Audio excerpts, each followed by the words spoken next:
శనివారం పూట పడమర దిక్కు వైపు తిరిగి నేరేడు పండ్లు దానమిస్తూ ఉండండి.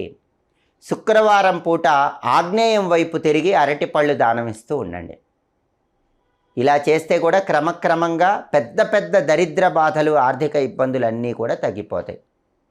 అలాగే అన్ని రకాలైనటువంటి దరిద్ర బాధలు, కటిక దరిద్రం, మహాదరిద్రం తొలగిపోయి ఆర్థికంగా బ్రహ్మాండంగా కలిసి రావాలంటే ఇంటి ఇల్లాలు ఒక పని తప్పకుండా చేయాలి.